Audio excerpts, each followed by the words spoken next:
सबसे पहले हम उन सबको इस पवित्र मौके पर याद करना चाहेंगे जिन्होंने हमारे जल, जंगल, जमीन और देश की रक्षा के लिए बलिदान हो गए और बहुत कुछ हम हमारे लिए छोड़ के गए। उन सबको हम नमन करते हैं, जोहार करते हैं और साथ ही भारत आदिवासी पार्टी के तमाम साथीगण, आप सभी साथियों को शुभकामनाएं, जोहार कि आज हम दूसरा स्थापना दिवस मना रहे हैं भारत आदिवासी पार्टी का।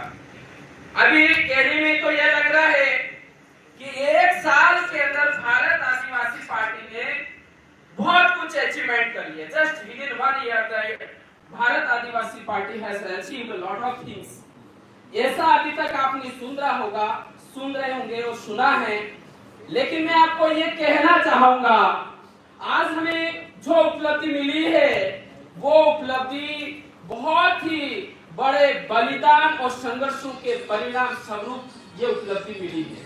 और ये क्रांति कब से शुरू होती है? If you go back and back, तो सबसे पहले अगर बात करते हैं तो तिलका मांझी का नाम आता है।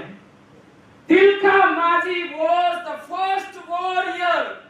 तिलका मांझी एक पहला इस देश का आदिवासी था जिन्होंने आदिवासियों की जमीन बचाने के लिए अंग्रेजों से विद्रोह लोहा लिया था और लड़ते लड़ते शहीद हो गए। वहां से ये लड़ाई शुरू होती है, बात वहां समाप्त नहीं होती।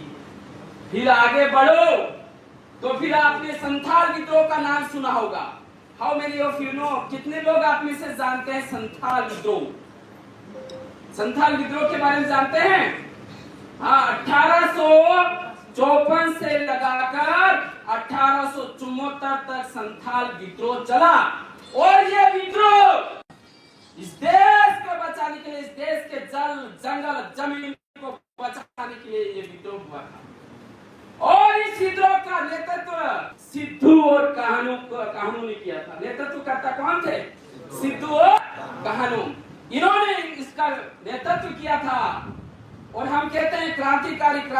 वास्तव में असली क्रांतिकारी वो लोग थे जिन्होंने संथाल विद्रोह के अंदर हिस्सा लिया था। उस विद्रोह के अंदर अंग्रेजों ने 35,000 आदिवासियों को मौत के घाट उतार दिया था। कितने हजार?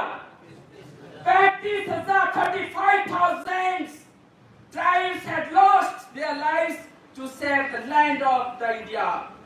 भारत की जमीन को बचाने के लिए स्ट्रगल करते हुए 35,000 लोगों ने कुर्बानियां दे दी।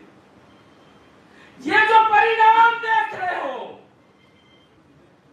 आज हम जिन सुविधाओं का उपभोग कर रहे हैं वो उनके संघर्ष का परिणाम। ये कल परसों के संघर्ष का नहीं है, वो उनके संघर्ष का परिणाम है।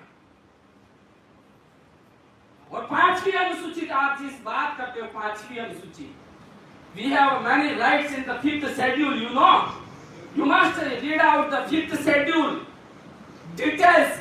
तो 5वीं अनुसूची है उन क्रांतिकारियों के बलिदान के परिणाम स्वरूप 1874 में शेड्यूल डिस्ट्रिक्ट एक्ट बना, जिसको 5वीं अनुसूची कहते हैं। और उसके अंदर हमें सारा शासन, प्रशासन, सारा अधिकार हम लोगों को मिला है उनकी कुर्बानियों पे। इसलिए हम उनको भी नमन करना चाहेंगे इस मौके पर।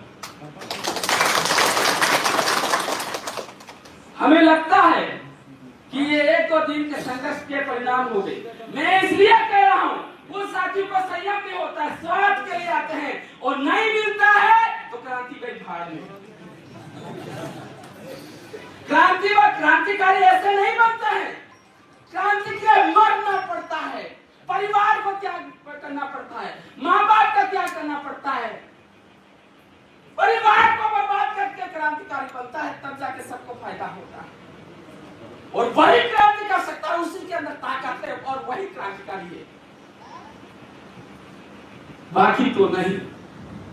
और वास्तव में आप इस समुदाय के, इस देश के लिए, इस देश के लोकतंत्र के लिए, संविधान के लिए यहाँ बैठे हो। अगर उस भावना के साथ चले, मैं कह रहा हूं आप जो चाहोगे वो आपको मिलेगा, ये बात मैं कहना चाहूंगा। लेकिन ध्यान लेना चाहिए, आपका समर्पण, आपका जो त्याग है वो वैसा